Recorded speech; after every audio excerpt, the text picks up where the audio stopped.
دا د هر یو پلار دپاره سخته خبره ده چې خپل بچي باندې فایر کوي.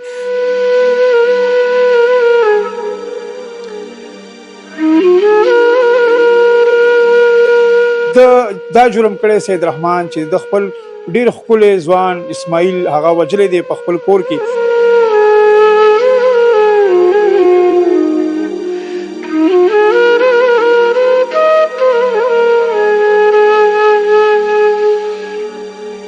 چېرې دا د یو والد صاحب چې کوم دی دا د قتل کړی دی، بیا چې کوم دی موږ د هغه پراپر انټاروګیشن وکړو.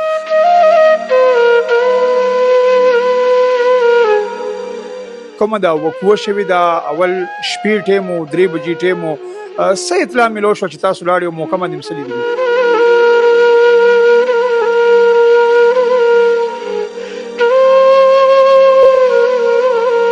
په دې شپه باندې دا پلار په دې انټاروګیشن کې د ویل چې یاره زما د دوی چې کوم دی د رالې سملاسه وم د ده د تمانچه چې کومه ده دا راواخېسته او په دې باندې ما چې کوم دی دا ویشتو.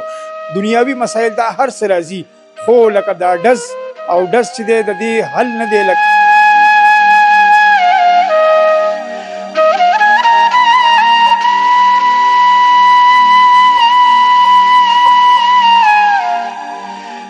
بسم الله الرحمن الرحیم. شروع کوم په نامه د رب ذوالجلال چې ډېر بخونکی او مهربانه ذات دی. قرآن پاک یو آیات دی په سورت کهف کې، المال والبنون زینت الحیات الدنیا. دا مال او دا اولاد دا الله تعالی انسان ته چې کوم په دنیا کې ملو شوي دي دا زینت دی د دنیا، خو مونږه د دې زینت خیال بالکل هم نه ساتو. زه موجودی ما په ضلع 400 کې تنگي پولیس سټیشن کې د دې واقعي ذکر به تاسو سره دا وکړم. په دې ادکړو کې تاسو دا سړی ګورئ دا روان دی، دا تورو تمبو خواته تللی دی. دا جرم کړی سید رحمان چې د خپل ډیر ښکلی ځوان اسماعیل هغه وجلی دی په خپل کور کې، خو داسې وجلی دی چې په خپل کور کې په خپله وجلی دی او بیا دا واقعه هم پټه کړې ده.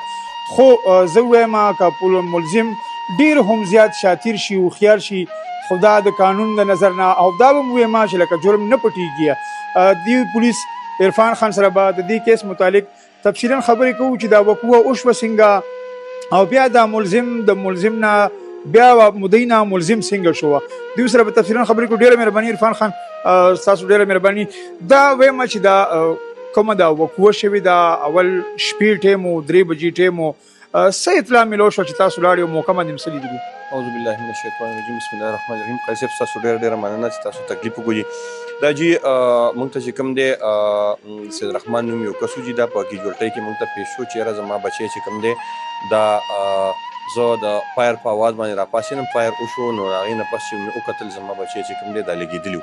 ما چې وکتل یو کس چې کوم دی منډه کړه گیټ سایډ ته، ما هم ورپسې ور منډه کړه. زه چې بار وروتلم هلته بل کس چې کوم دی په موټر سایکل باندې ولاړ و او دا چې هلکې چې کوم دی دی هم ځان سره وخېجه. د په تانه تنګي ټي ایچ کیو هسپتال تنګي کې چې کوم دی دا رپورټ وکړو د نامعلومو خلاف.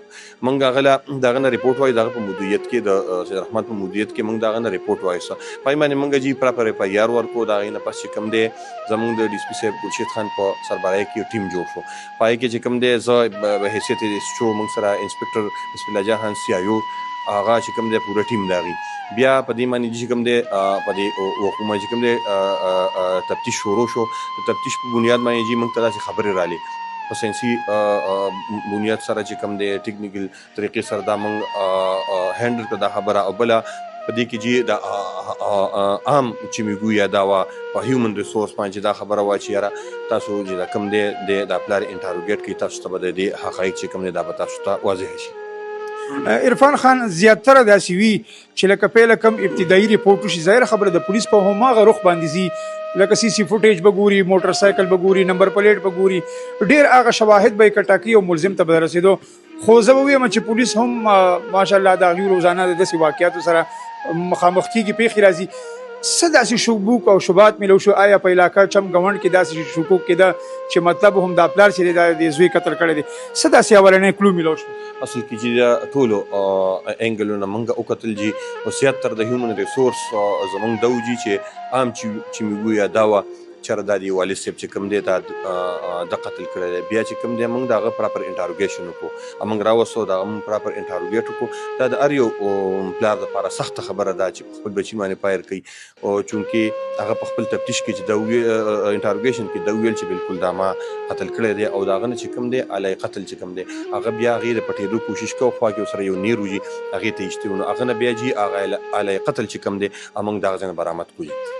عرفان خان دا راته ووایه زیاتره خو لکه واقعیت خو کېږي، خو یو دې خبرې ته ځان رسول غواړو چې لکه پلار راپاسي خپل زوی وجني، لکه ټیک ته معاملات زموږ په دنیاوي هر رقم مسلې، دشمنیانې، بدیانې، جایداد مسلې، دې پسې شاته څه داسې وجوهاتو؟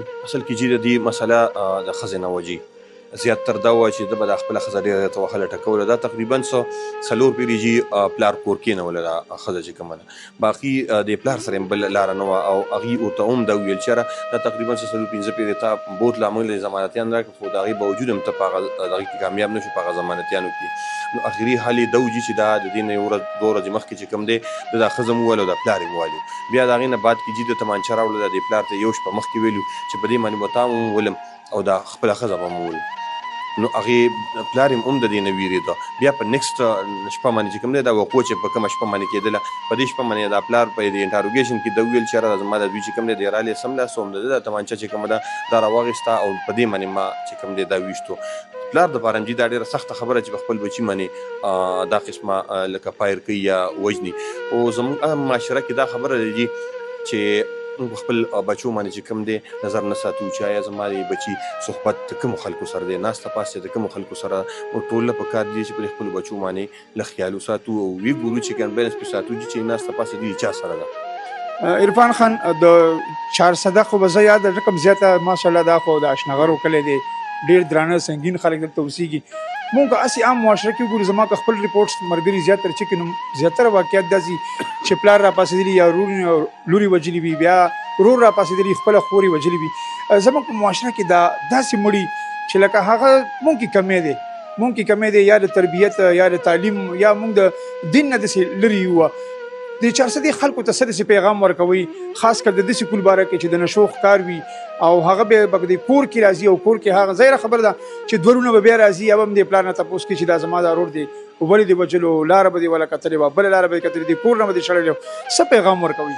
علي صاحب زه به اخري خبره هم په دې باندې ختمه کوم چې دوه قسمه خبرې زموږ په معاشره کې دلته زیاتر زموږ 400 سره کومه خبرې تعلق ساتي.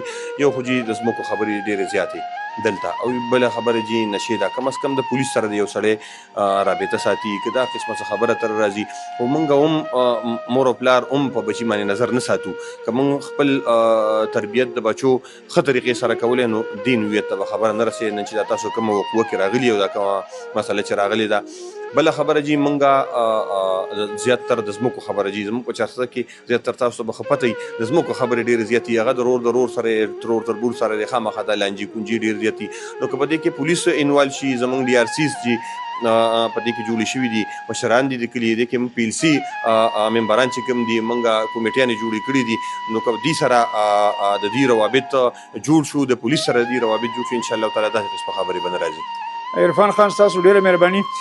یقینا کتونکو زه به په دې باندې دا روشني واچوم چې مطلب ما چې ماشوم د چا پیدا شي نو هغه اول عقیقه وکړي، عقیقې نه پسته چې دی هغه ته د طور طریقو د بهر ته راویستو، د جومات د مدرسې بیا د سکول او د هغې نه پس هغه ورو ځوانۍ ته راځي او ژوند ته جوړېږي.